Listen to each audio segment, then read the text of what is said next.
M1 맥북 시리즈에 이어서 M2 맥북 프로가 나왔습니다. 그런데 저는 M1 프로를 사겠습니다.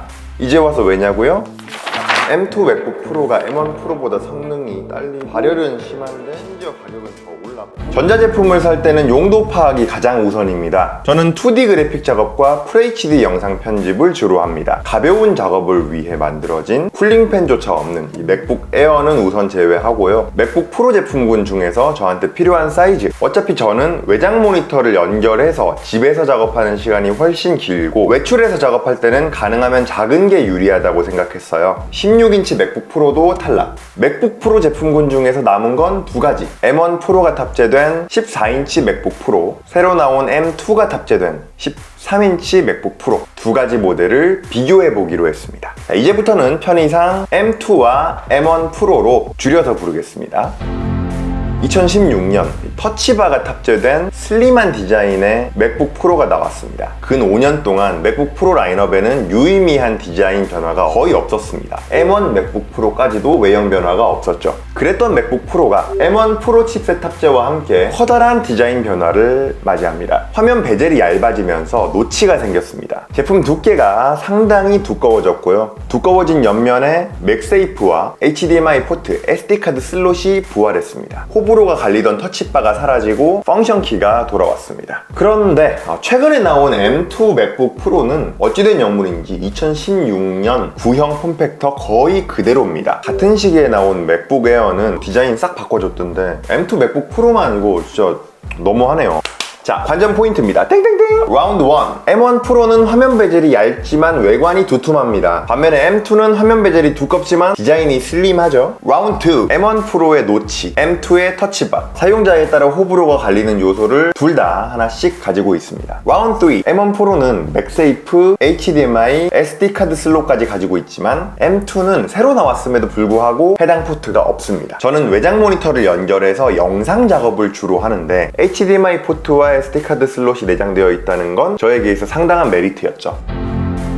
성능 얘기는 좀 어려우니까 최대한 단순화시켜서 이야기해 볼게요. M1보다 M2 칩셋이 더 넓습니다. 넓은 면적만큼 더 많은 트랜지스터가 들어가고 성능도 더 좋아지는 거죠. 반면에 M1 프로는 쉽게 말해서 M1 2개를 이어붙인 겁니다. 여기서 더 업그레이드 시킨 M1 맥스는 4개를 이어붙인 거고요. M2의 면적이 M1보다는 넓어졌지만 M1을 2개 붙인 M1 프로의 면적이 그보다 훨씬 넓습니다. M1 프로는 M1 대비 싱글 코어 기준 12%, 멀티코어 기준 62% 더 강력한 칩셋입니다. 새로 나온 M2는 M1 대비 싱글코어 기준 9%, 멀티코어 기준 20% 성능 향상이 있었어요. 싱글코어에서는 M2와 M1 프로의 차이가 아주 크지는 않은데 멀티코어는 아무래도 체급 차이가 나서인지 성능 향상 폭이 무려 3배나 차이가 납니다. 여기서 중요한 사실, 여러 개의 영상 클립을 복합적으로 처리해야 하는 영상 편집 작업은 멀티코어 성능이 굉장히 중요한 작업입니다. 어차피 성능과 가격은 비례하는 법이니까 제 작업에 필요한 적정 성능을 기준으로 두 모델의 성능과 가격을 저울질 해봐야겠다,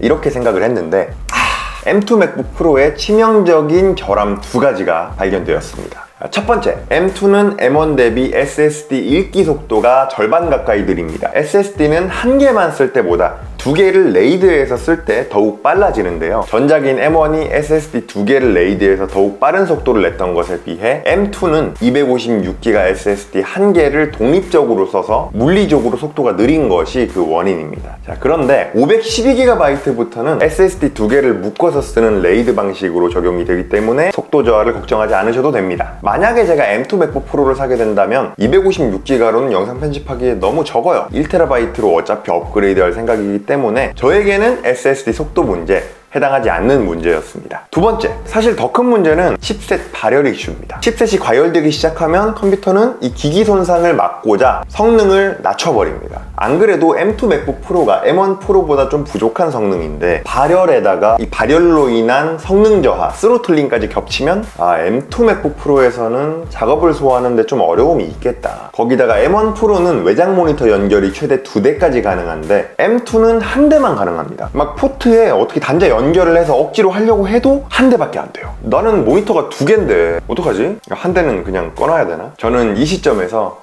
M1 프로를 사기로 결심했습니다. M1 프로를 사게 된 성능상의 이유 정리해보면, 외장 모니터를 2대 쓸 수 있고 발열로 인한 성능 저하를 걱정할 필요가 없으며 영상 편집에 필요한 적정 성능을 맞춰준다. 이게 M1 프로를 선택한 성능상의 이유입니다. 이미 마음은 정했지만 가격 비교는 한번 해봐야죠. SSD 1TB 옵션 기준으로 M2 13인치 233만원, M1 프로 14인치 296만원, 63만원 차이네요. 오케이, 63만원 차이면 M1 프로 14인치로 가겠습니다.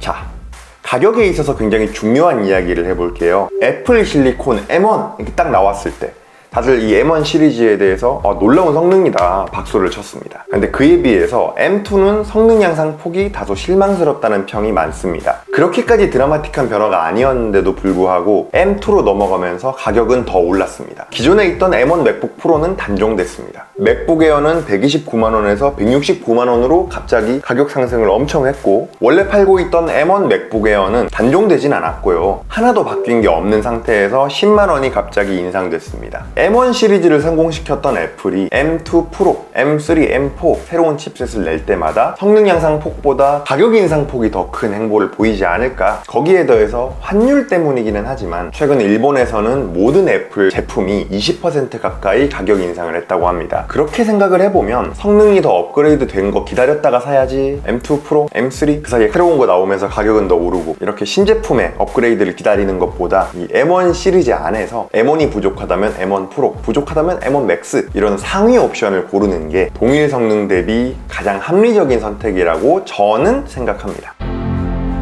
14인치 기본형 모델은 이미 저에게 필요한 적정 성능을 만족합니다. 물론 여기서 추가 비용을 더 내면 그만큼 작업 속도는 더 빨라지겠지만 예산이 넉넉하지 않기 때문에 투입되는 비용 대비 성능 체감을 확실하게 할 수 있는 꼭 필요한 업그레이드만 신중하게 해야 했어요. M1 프로 14인치 기본형이 지난 세대 인텔 맥북 프로 풀옵션보다 성능이 더 좋습니다. 지난 세대 풀옵션보다 더 나은 성능을 가지고 있는데 기본형이 CPU 코어가 추가된 고급형을 사기 위해서 내가 67만원을 더 투자할 필요가 있나? 20% 정도 추가적인 성능 향상이 있다고는 하지만 저에게 있어 크지 않다고 판단을 했어요. 작업을 하다가 램 용량이 부족해지면 램이 SSD의 용량을 끌어다 씁니다. 그런데 만약에 이 SSD 속도가 느리거나 용량이 부족하다면 원활하게 메모리 스왑을 할 수가 없겠죠. 다행히 M1 프로의 SSD 속도가 워낙 빨라서 메모리 스왑할 때의 속도 부분은 걱정이 전혀 안 되는데, 512GB 이 코딱지만한 기본 용량에 이것저것 막 쌓아두다 보면 메모리 스왑할 여유 공간이 없을 정도로 용량이 바닥나기 십상이겠다. 이건 좀 문제가 되겠더라고요. 54만원짜리 램 용량 업그레이드를 하는 것보다 26만원을 투자해서 SSD를 1TB까지 올려주는 게 메모리 스왑에 필요한 여유 공간을 확보해서 스토리지 용량도 늘리고 예산 절약까지 잡을 수 있겠더라고요. M1 프로 14인치 기본형 깡통에 1TB 용량만 업그레이드하는 옵션, 저와 비슷한 강도의 작업을 하시는 분들께 개인적으로 추천드립니다. 맥북을 고를 때 했던 저의 고민들이 여러분의 맥북 선택에도 도움이 되었기를 바랍니다. 구독 눌러주셔서 너무너무 감사하고요. 맥북에 대해 저와 다른 견해를 가지신 분들